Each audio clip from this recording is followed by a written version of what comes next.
Ronit, welcome. I Hi have just Sonia, I'm so sorry for the delay. Ronit, we're all going through such a tough time right now. So, I mean, it's so wonderful that you're taking care of your grandmom. Hats off to you. And we'll see in your essays also, you've mentioned her. So, we know you're very close to her. So, Ronit, I've just given a brief background of your education, the fact that you did IB. So, we could, and you've done your ACT. I've mentioned your marks. I haven't talked about when you took them. I really like you to talk about that. So, I'll just scoot up and we'll go back to your education page. Let's talk about um, uh, before we start, actually, maybe you can tell us why you chose Colombia and data science. So two very good questions for me. I like to start with data science. So it was something I discovered back towards the end of ninth grade.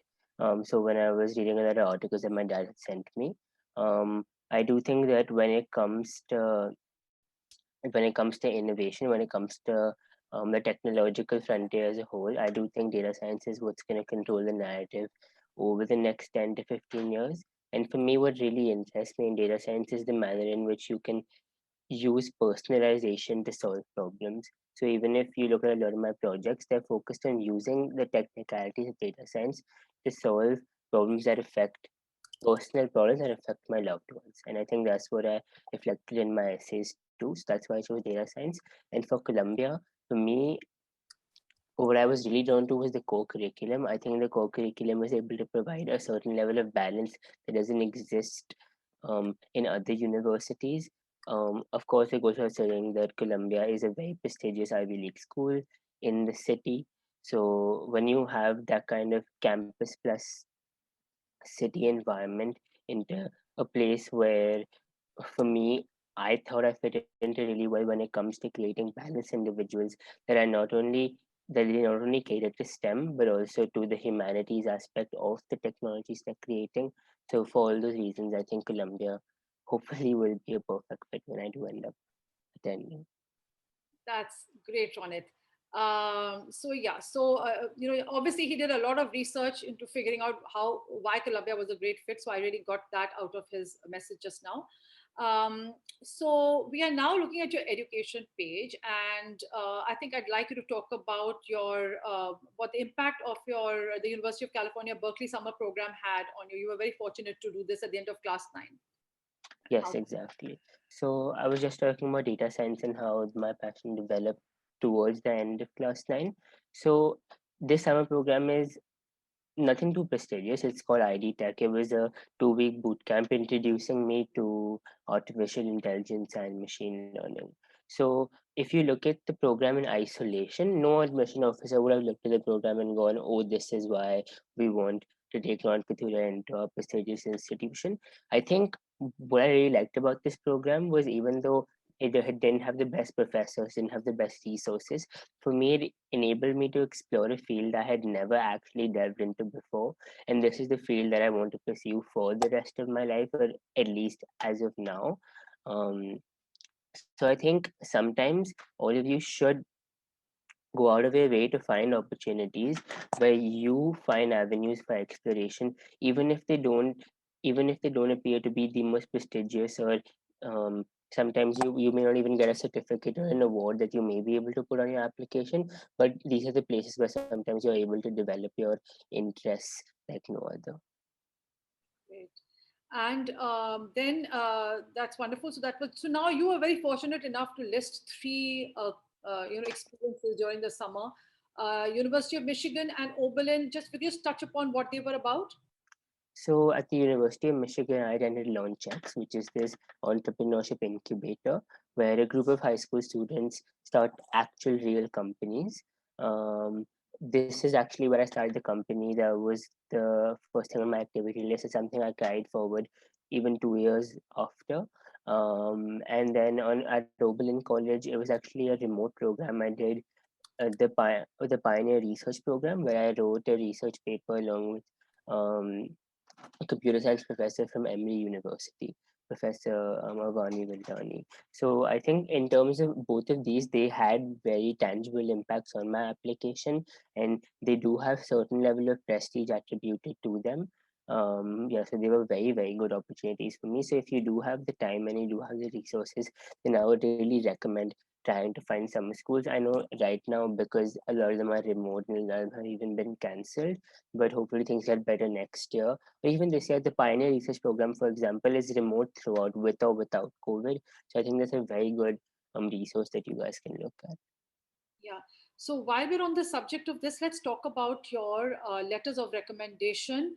The common application allows you to submit something called the other recommender, but it depends on the college. Some colleges allow an other recommender, which is not a school recommender, and some allow one, some allow two, some allow none. So Columbia allowed one, and Ronit selected the professor from Emory who had mentored him for the Pioneer program to write a letter of recommendation. So I think that, can you tell us a little bit about that? Because you actually managed to look at that letter of recommendation, which sometimes you're not allowed, but I think external recommenders do show you. So for me, I was able to look at my progress report, which gave me a hint into what the letter of recommendation would look like. Before that, I just wanted to, before I like get into the details of what I was able to see, I just wanted to tell you that different places are into different external recommenders. The reason I chose the research recommender was number one, because I had worked so closely with this professor, but number two, Columbia does place specific emphasis on research. If you go through their application, they're the only school where you get to elaborate on any research that you've done in the past. Maybe we'll have time to go through that later. Where so that's why I thought choosing Professor Vani Vildani was a really good idea. Um, for me, a line that stood out, and I think this associates really well with Colombia, was that so in her recommendation, she wrote about how Rohit is extremely passionate about issues regarding social justice, which is rare to see in computer science students. I think the reason this goes well with Colombia is because, like I talked about the balance before, while Colombia does have very, very good resources when it comes to political and social advocacy, they are one of the most premier universities in the world. When you go back to the Vietnam War, when you look at 9/11, you'll always find social advocates coming out of Colombia. So I think for them to have this legitimate source telling them that North Korea is passionate about political advocacy while using his STEM technicality skills to do the same, I think that would have stood out well in my application. Excellent. Excellent. So while we're on the topic of letters of recommendation, let's talk about your school LORs. So Columbia, like most US universities, asks for one student, one teacher recommender, and sorry, one counselor recommender from school and two teachers. And these are your IB subjects on the screen. Uh, Let us know which are the two subject teachers you selected and why. So, even during my discussions with Sonia, I think it reflects best when you have, if you're applying for a STEM degree, to have one STEM letter of recommendation and then one humanities letter of recommendation. So my options were maths and eco, or maths and English.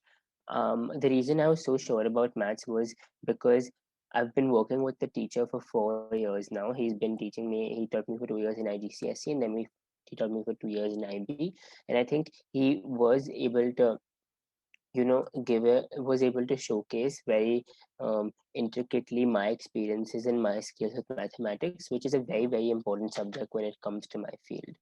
um, I felt like, and this is through discussions I've had with juniors and seniors and my own peers, that when it comes to LORs, a few people are hesitant of getting LORs from STEM teachers because they think that they might not be articulate or eloquent enough. I think do not hesitate, because when it comes down to talking about your academic skills, I don't think anyone is better than a STEM teacher, because they look at things objectively, and that's when they're able to put emotions aside and they'll talk about what you're good at in the subject. So if you do have a good relation with a STEM teacher, I would say go for it for sure. My second LOR was, I chose English over economics because um, the primary reason was that, number one, because I wrote my extended essay in English. I think as my extended essay advisor, she was able to go into more detail with more examples about the kind of person I am and the kind of student I am. So those are my two choices. When it comes to the council LOR, I was actually lucky enough to get an LOR from my principal. If you are able to do this, I would certainly say go for it, because it shows a certain level of legitimacy to the university that, this kid was able to get an LOR from the principal, which means that the principal feels that he does have a chance that he or she is taking her time out to actually write the LOR for you. So I was lucky enough to get a counselor from my principal. Something I would really put emphasis on is the brag sheet. A lot of students write it frivolously and put it up to the teacher.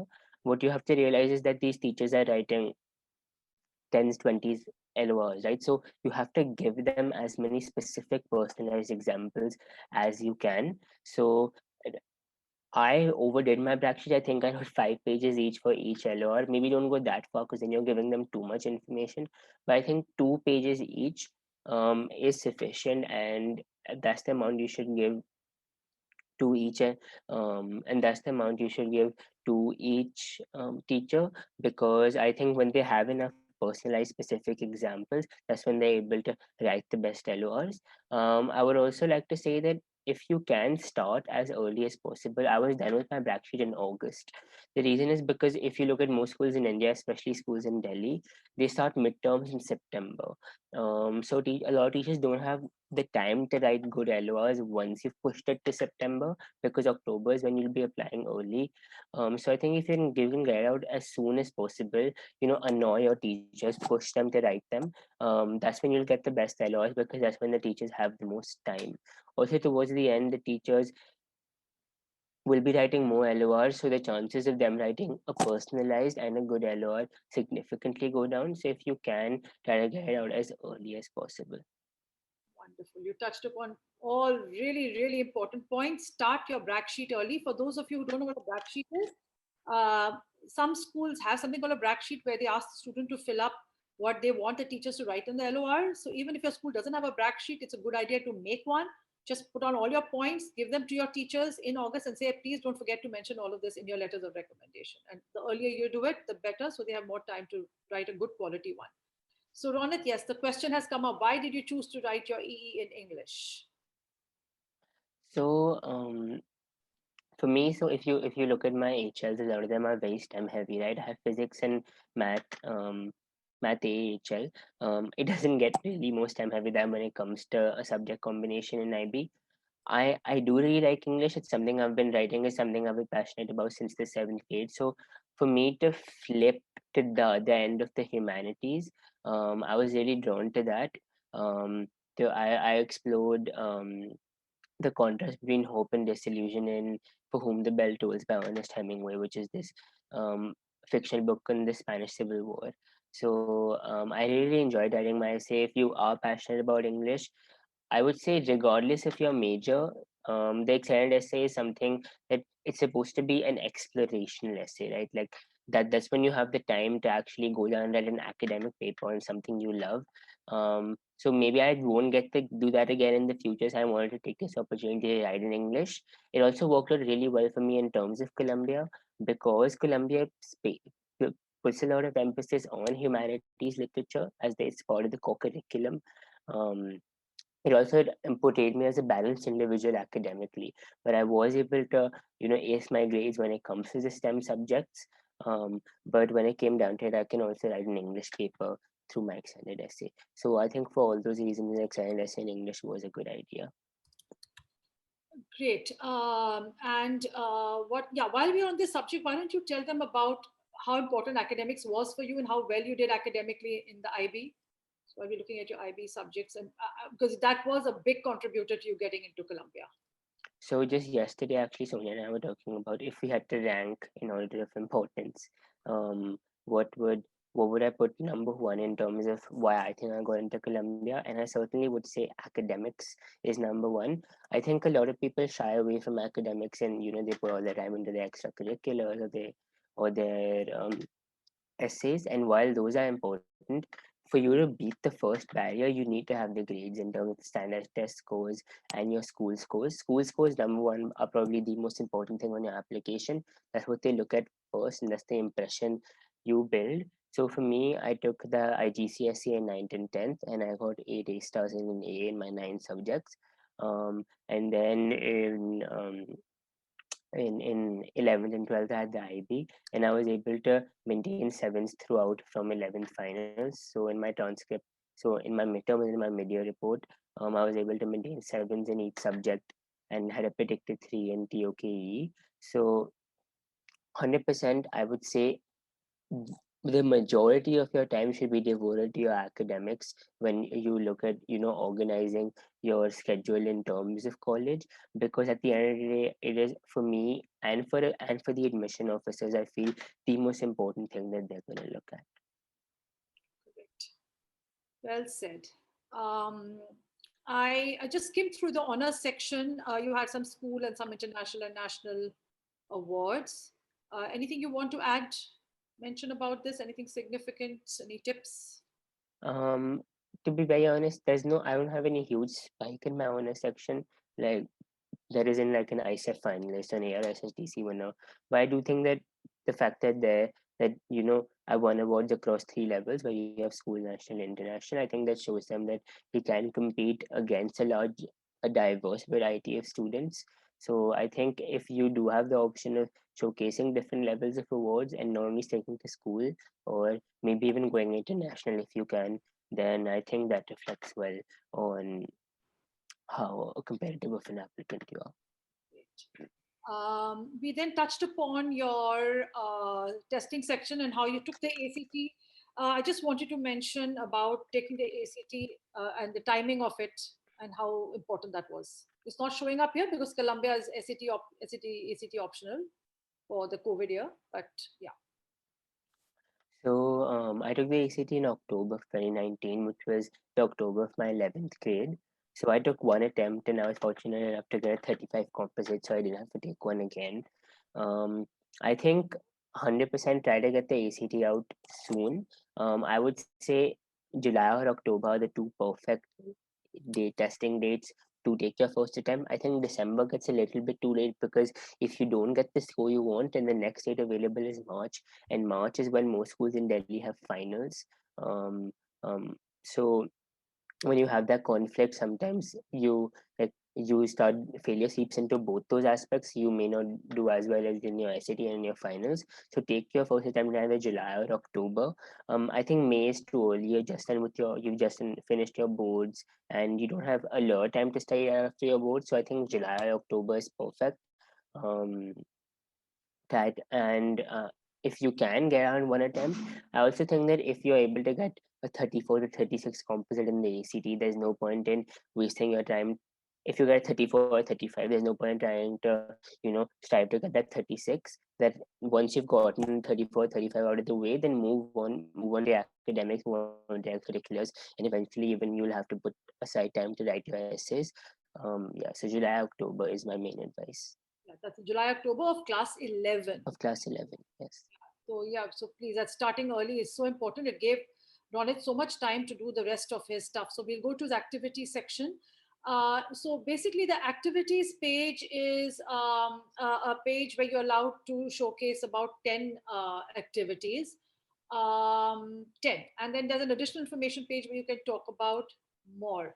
So what stands out, I think I really want to, it's the activity page. Let's run it, you take over. Tell us how you organized it and what you put on top and why. What was your strategy?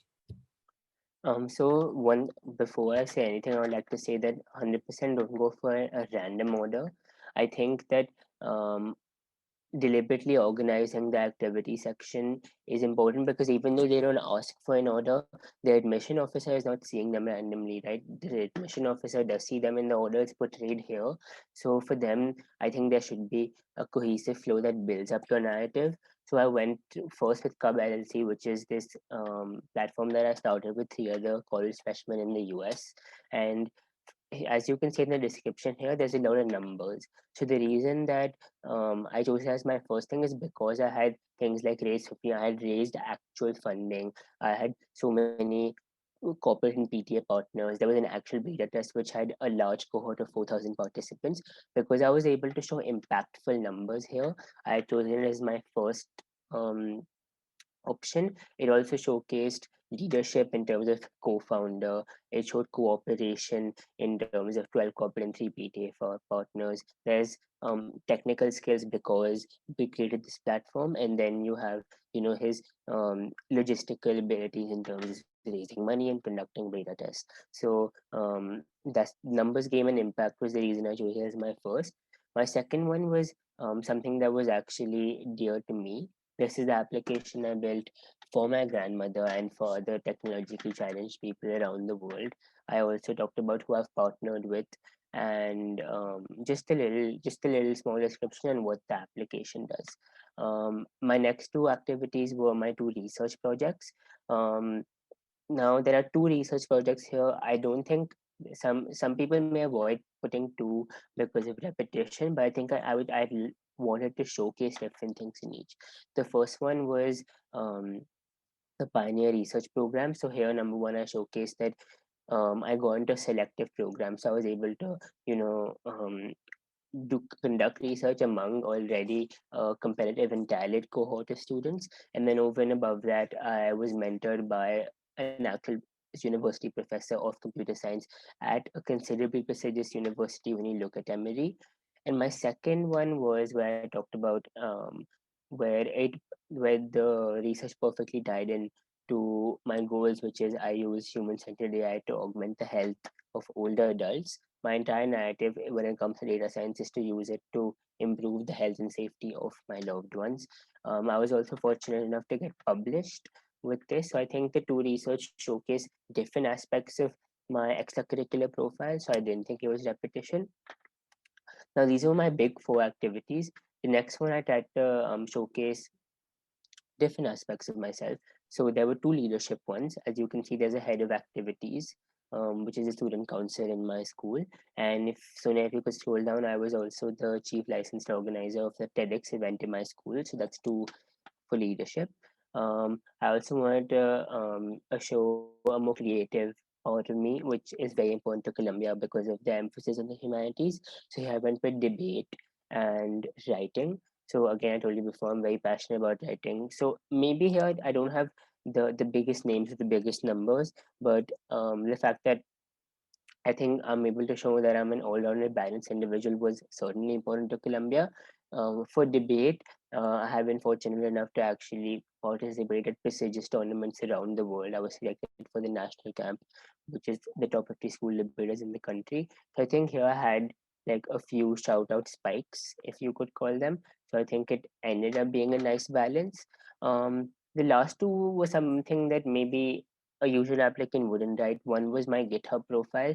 Here I wanted to show that at the end of the day, I'm still, you know, like a techie nerd, and I do code. So here I wrote a few of the projects I've done. I chose specific projects that about the introduction where they were able to showcase a human approach to my code. So I talked about self-driving cars, and I talked about composing poetry through machine learning. The my last and final activity, I mean, my eighth activity on the list, but the last activity we're talking about is Script Hunt. So this is the puzzle-based event that I organized in my school. The reason I chose to write Script Hunt was even though it was only a 2 week event as compared to the 25 to 35 week events that activities I've written throughout the other section is because I think no one else, no other applicant would have written something similar to this. It truly stood out. And at the end of the day, what I was trying to do with my activity page was simply to be remembered, to be in the admission officer's mind when he or she scrolls into the other parts of my application and is able to make those connections to my essays. So because it stood out, I chose Script Hunt, and it was a really fun activity and a lot of fun organizing it. So sometimes things that may seem trivial to the average person. Like it doesn't have to be a huge social initiative. Sometimes all you have to do is stand there and write about something unique. Exactly. So that brings me to the point someone had asked, have you done any community service and how important is it? So, community service is not a box that you tick off. I mean, there is an activity in the list of the Common App where you can choose community service. But if you look at Ronit's list, he has not selected community service anywhere.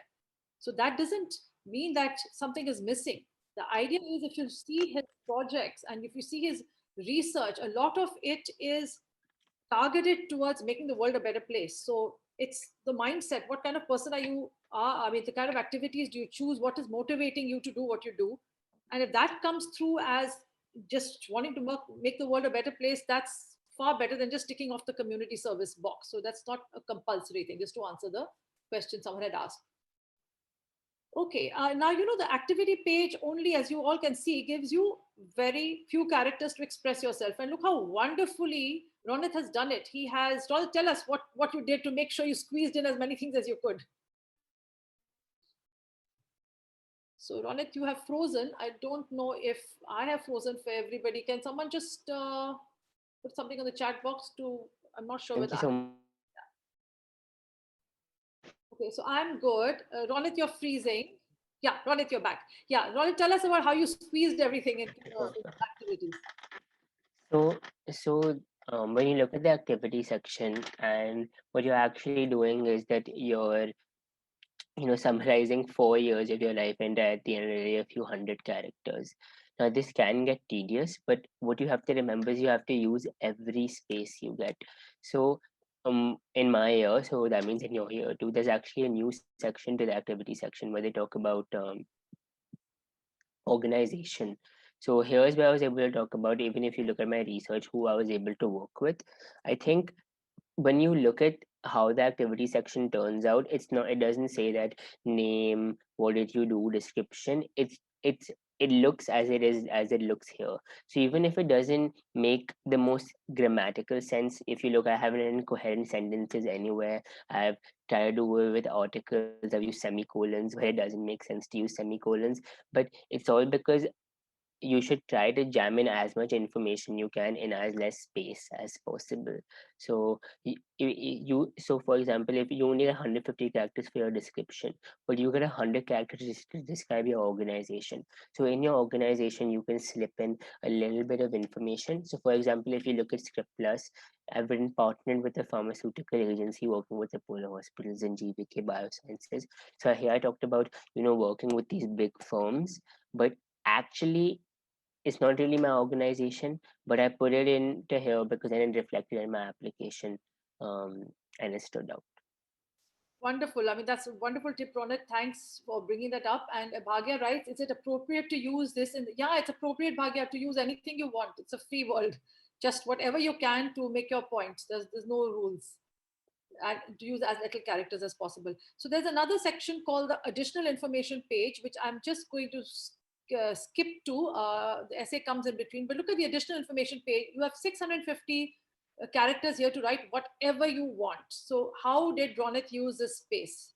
Ronit, why don't you take us through this? So first I went with continuing my honors. I just here I talked about my older honors in ninth and 10th grade. I just wanted to show that that I have been a competitive applicant since the start. So I didn't join the race in 11th. Like there's junior rush, which is what a lot of students do. So the fact that you're able to show that you have been a good student since the ninth grade and you've only gone up, I think that was a good part of my application. The second thing I wanted to elaborate a little bit more on my college courses. I wanted to explain what they really were. So I talked about launch X, and IDTech, which I both explained before. I then continued a description of Script Plus, which I talked about as a mobile application I created very dear to myself. Here I talked about a specific part was I gave a link to the prototype, and I talked about the people who I worked with. I think this was specifically important because it showed that he's a collaborative worker who values mentorship and the opinions of others. And then I talked a little bit about the technology of the program. Um, for the third activity in continued, it was unlike the others where you can see bullet points and more informational. This was simply a small abstract of what my research would have looked like.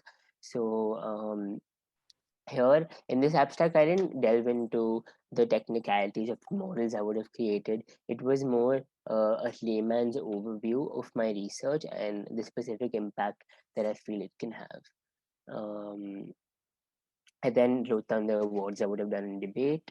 And Okay, don't you go nicely? So in one activity, it's just bullet points so that you just exactly. exactly what he did. Now there's a little variation. Let's write a little paragraph to actually delve deep into a research program. So a nice Okay. mix of things. So then these are just an elaboration of the awards I would have won, which shows that he's a public speaker at a competitive level. I also, when I talked about my GitHub profile before, I spoke a little bit more about the other projects I would have done. Essentially, I was trying to show that all of them eventually tie into one theme, which is to improve the health and safety of individuals, or even their mental capacity or lifestyle through data science. And I just wanted to show that at the end of the day, I am also a hard coder. Now, if you look, I've also put my online courses here. And I think if you do have the time and you do have the resources, I would 100% advise all of you to delve into certain online courses. If you look at my first four activities, the only reason that all of them exist is because I was able to learn all of those skills through these online courses. Um, I wouldn't have been able to conduct research or build all those applications if I didn't have the technical skills required, and I was able to acquire those all from these online courses. So even though you may feel like everyone does them, I do think they're still very important in terms of building your technical character. Wonderful. Yeah. So yeah, somebody else had asked about online courses earlier. This is where you would put them, and yeah, they're very important. One should, yes, do that. And you've added something about technology symposiums also. And yes, let's talk about. You do have some community service, which So you haven't highlighted in the activities, but you managed to put it here. so exactly. So like Sonia said that sometimes students go for the token community service stamp, like I have to put community service in my activity section, but it's more about community upliftment than community service. If you're able to show that even your bigger projects, um you're able to use your passion, what you're to feel you're passionate about in a way that uplifts your community, that is more important than any community service you showed. Because if you look at the community service here, at the end of the day, it's installing air purifiers and working with the technologically challenged to make them more technologically literate, which no spikes here, no innovation in terms of the community service. But because I had space here and because I did enjoy doing these projects and they were meaningful to me, I felt like I should put them here. But I didn't think that they stood out enough for them to actually make my activity section. Great. But you wonderfully put community upliftment. And just to remind everybody, this is a great time. Now is the time everyone is feeling so low with COVID. You can do so much to uplift your communities, and don't think it's a small thing. Whatever little you do, if you help your staff, register to get a vaccine or whatever it is, anything small. These are all things that can be put into the application. It shows you care, and yeah. So please do go ahead and do what you can to uplift the community. This is really a time that's needed. So this is the end of the additional information page. I'm going to go back to the personal essay, but somebody wanted to share activity one again. Dia, you wanted to take a look at the first activity. I'll just stop there for a second so you can take a look at it again.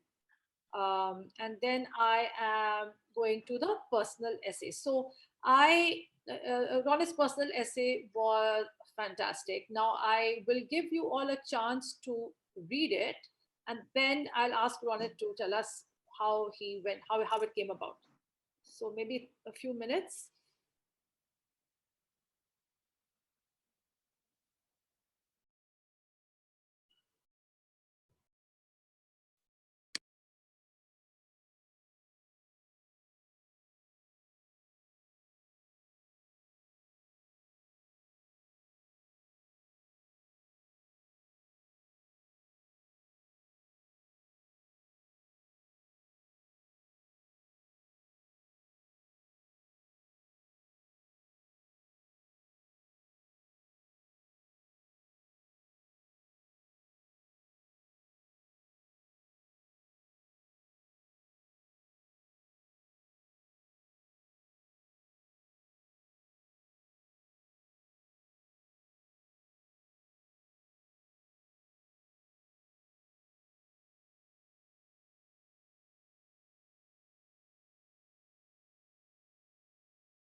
Okay, so I'm not sure if that was enough time uh, uh, to read through the whole thing. If anyone needs more time, just put it in the chat box. Otherwise, I will ask Ronit to start telling us.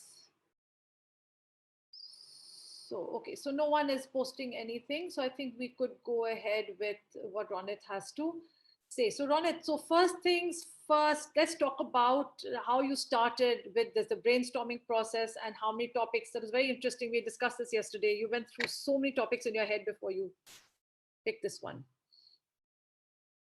I think before I delve into the details of my personal essay, just essays as a whole, I think if once once you have the grades, you cross a certain barrier of applicants, right? Once you have the activities, you reach the next pool, and once you have good LORs, that's when you reach this elite pool of applicants where you have good grades, you have good social, you have good social initiatives, and you've done good ventures and projects, and you've backed those projects up with legitimate efforts. Now the only thing left to actually make you stand out among the pool of 1,000 to 2,000 students are your essays. So what I was trying to do with all my essays is, like I said, with my activity section, simply to be remembered. So even when you look at the personal essay, what it really is it doesn't have to be anything about your achievements or your academic journey. For me, what I wanted to do was simply for the admission officer to seek to know more, for the admission officer to go like, Rohit seems like a likable guy, and I would like to sit down and have a chat with him. That's all I was trying to do. And in doing so, maybe show them a little bit of who I am and the journey I've had in building my own perspective. So, um, as in case you've read it, my essay is about my walks with my dad. So I use that as a montage structure where I was able to showcase different aspects of my childhood, which I've had through these walks by mirroring them and associating them with people, places, and things that I see on the walk. So, for example, I talked about a bench where I had my first adult conversation with my dad. I talked about a pathway where I learned how to cycle and I fell again and again. I talked about this specific tree that's really important to my brother and I, because we tried different heads on it to talk about the value of trust and relationships. I think what was really important here was because I used the montage structure in a manner where I was able to show different facets of my upbringing and my personality in a manner that had a cohesive narrative flowing behind it. If you noticed, every paragraph is a different story from a different age, and in fact, I write the age in each paragraph. So it starts with 6 years old, 8 years old, 10 years old, 12 years old, and eventually I'm 17 and ready to walk out in the world. I think what's really important in terms of this essay for me was the process that went behind it. I started very early. I started in June. In June, when we started brainstorming, I had 20 ideas first. Then Arjun and narrowed it down to two. So I was either going to talk about the walks or Pinky Promises. If you don't know, Pinky Promises is just a tradition that I have with my friends and family, and is common around the world actually. And I was going to talk about the value of trust and the value of relationships. I ended up choosing this one because I think it gave a bigger picture of um, the individual I am and who I was and who I've become to be, and the journey that went throughout the same. Um, I had both good options. However, the way I decided, in case you would like to know, was I created outlines for both. And something that we really wanted to bang home on was the reflection. So that's the ending paragraph, the ending few hundred to 150 words, which is actually what they're getting out of the essay, right? So I would have written, so it took me a month in total to actually come to the final draft. A lot of it owing to the multiple drafts I had written of the final paragraph. So the first 3, 4 paragraphs I was able to bang out in a couple of drafts. But the last paragraph took me about 10 to 11 drafts to actually get right. So if you read the ending, the final ending is how my dad goes inside and I go and start walking alone. A testament to how I'm ready to go out into the world where without like my dad being on my side, because that's what college is, right? College is independence, college is freedom. So I think 100% start early, brainstorm all the ideas and bounce these ideas off someone, and make sure that you showcase aspects that don't reflect anywhere else in your application. There's nowhere else where I'm talking about working with my dad. Right? This is a truly personal story, um, where I was able to showcase the individual I am.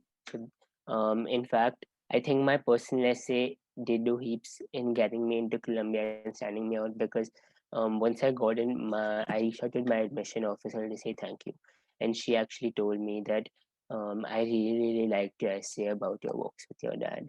So the fact that the reason that I took it as a success was because she remembered, and that's what I was trying to go for with this whole thing. It was just to be remembered. Wonderfully put. Yeah, so just wonderful takeaway from this, that you want to be remembered with your personal essay. Just imagine a room full of admissions officers and saying, "Oh, you remember that essay? The boy who did that, who went for a walk with his dad," and so everyone said, Exactly. "Oh, yes, yes, we love that one." So it has to strike a chord.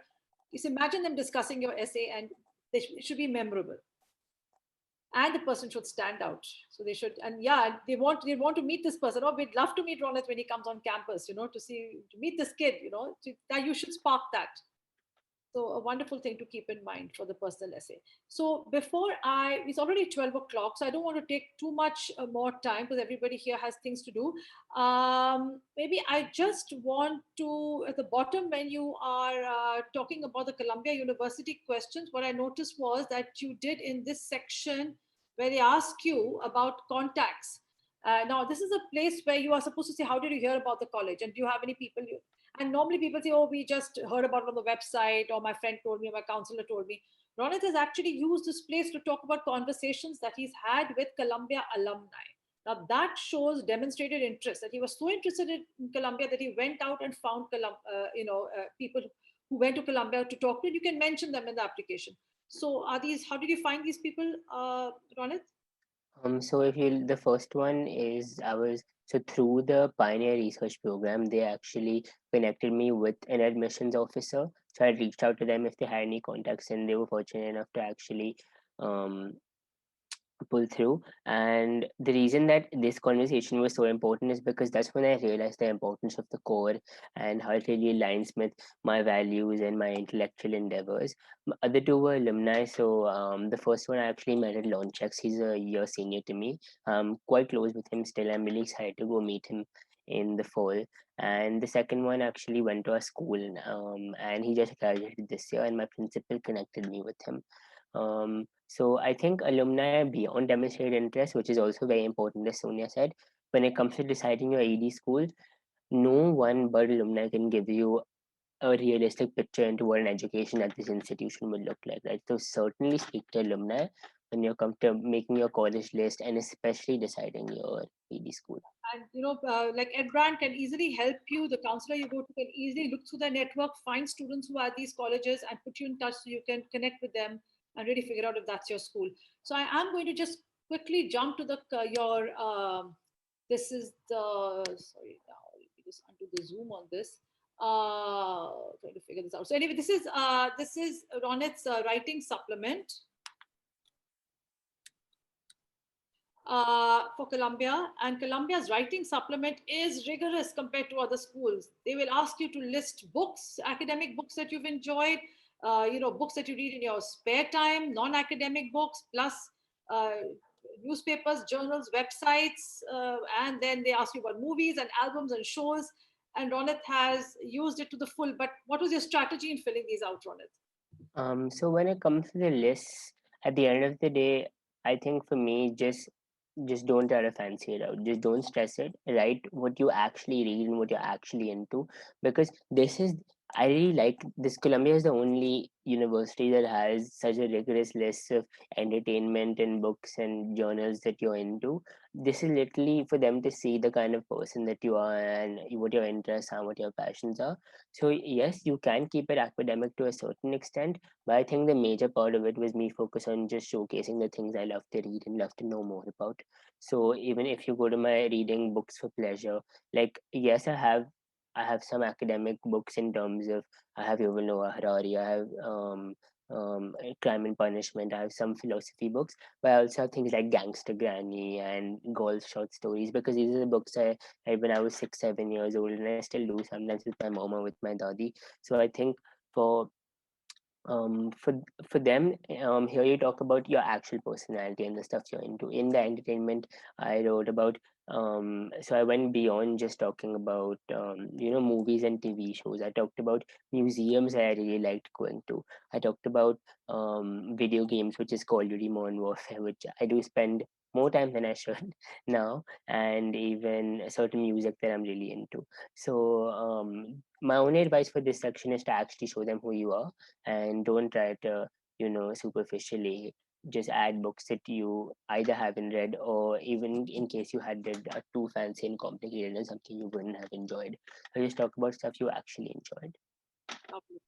Yeah, not to, yeah, no need to fake it to sound impressive. Absolutely not. Exactly. And your supplementary essays, Columbia had so many. This was a star of an essay where they asked you to write about an activity uh, and I mean, an active role in your community. And typically a student would talk about, community service, going out and teaching, or picking up garbage, or whatever little environmental community service work they've done. And you have chosen to do something completely different with this section. Yes, exactly. So again, like I said before, the essays are one place where I tried to, keep it different. Not talk about anything that's reflected elsewhere in the application.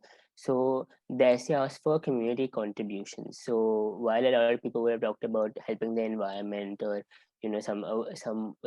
laborious work they would have done, and while that is important, I would like you to remember that there are thousands of other kids out there would have done something very similar, right?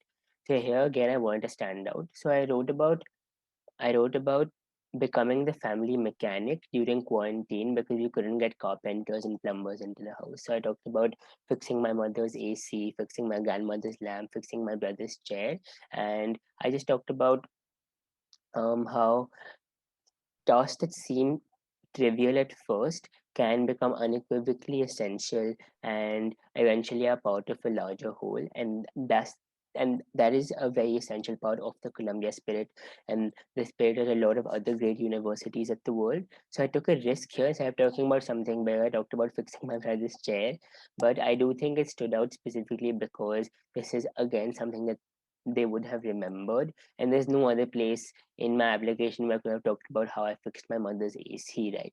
So again, this is where I took a risk and talked about stuff that wasn't reflected anywhere else in my application, and doesn't hold that much value in terms of impact and prestige, but it was something meaningful to me, and showcase how even something trivial can at the end of the day have very, very large impacts on your loved ones and your community.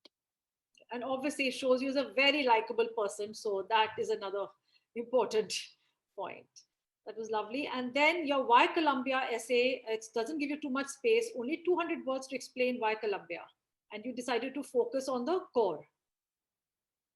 So I think because you only have 200 words, I think stick to one point. Pick one point and why that, or maybe two max. Going beyond two doesn't let you specifically analyze any of those points. I chose the core because, like I talked about before, it's one of the reasons I was so drawn to Columbia. And even in my chat with the admission officer, when I asked her, um, if you had to describe three things that make Columbia different from other prestigious universities, what would it be? And without thinking, her first response was the co-curriculum. So I know that they value it, and they know that I value it. That fits it perfectly into this template of the Y college, which is where you have to explain why you like the university and why the university should like you. So I think here was where I was able to talk about the balance between STEM and humanities, and how I really like how the core, molds the STEM areas into actually impactful technologies where you're actually just uplifting the human race. That's where I focus on here. Of course, I talked about research labs, I talked about specific classes and professors I want to work with, but the large narrative I was going for was the balance that the core provides. Perfect. Great. And is okay. Then there's another essay on yeah, it's more like a why major. Why have you chosen data science, and how can Columbia College be the satisfy your goals, career goals? I think. Yeah. So this was a space. What did you do with this space? So this is where I talked about why I'm passionate about data science. So like I explained before, my passion is rooted in data science ability to improve the health and safety of my loved ones. Or in this case, I talked about society's most vulnerable section. So what I did here was I took my big three projects, which was Script Plus and app I developed, Cub LC, which is a screen time app, and then my research with Professor Vani Vildani. And then I talked about my personal motivation for each. I talked about, instead of going deeper into the technologies and what I learned, I talked about specifically why I wanted to do them. So for Script Plus, um, I talked about my grandmother and how she wasn't able to read prescriptions. For Cub LC, I talked about my 7-year-old cousin and his addiction to his iPad. And for the last one, I talked about how the protests for CA in my community mirrored those 10,000 miles away for the Black Lives Matter protests. And that's what motivated me to research, mitigating biases through technology. So personal attachments to my projects and to the technologies behind them, I think that's what worked in this essay. Perfect. So that's a wonderful, wonderful tip, that to just put in the personal elements, not just focus on the how you did something and the how you did the research and the steps you went into it or all of that. Just focus on what motivates you so that they can learn more about you through your achievements. So wonderful application on it. I'm already seeing a lot of people saying that you have a very strong profile, of course, and but great tips, because it's a very human application. It's not just about grades and marks and numbers. So he's really managed to make himself come through. I think that is the key to him getting into Colombia. So congrats. I hope you have a super, super time, Ronit. You really deserve Thank it. you so much. Maybe you could put your email, if you want to share your email. Yeah, of course. Anybody who might have questions, you could put it on the chat. And for the rest, if you want to contact Edbrand, you just contact us if you need any help with your applications, and reach out to Ronit if you need any tips. I'm sure he'll be glad to help. So I think, yes, yep, welcome everybody. That was wonderful. Thank you for attending. Stay safe, take care of your loved ones, and yes, please uplift your communities. This is the time to do it.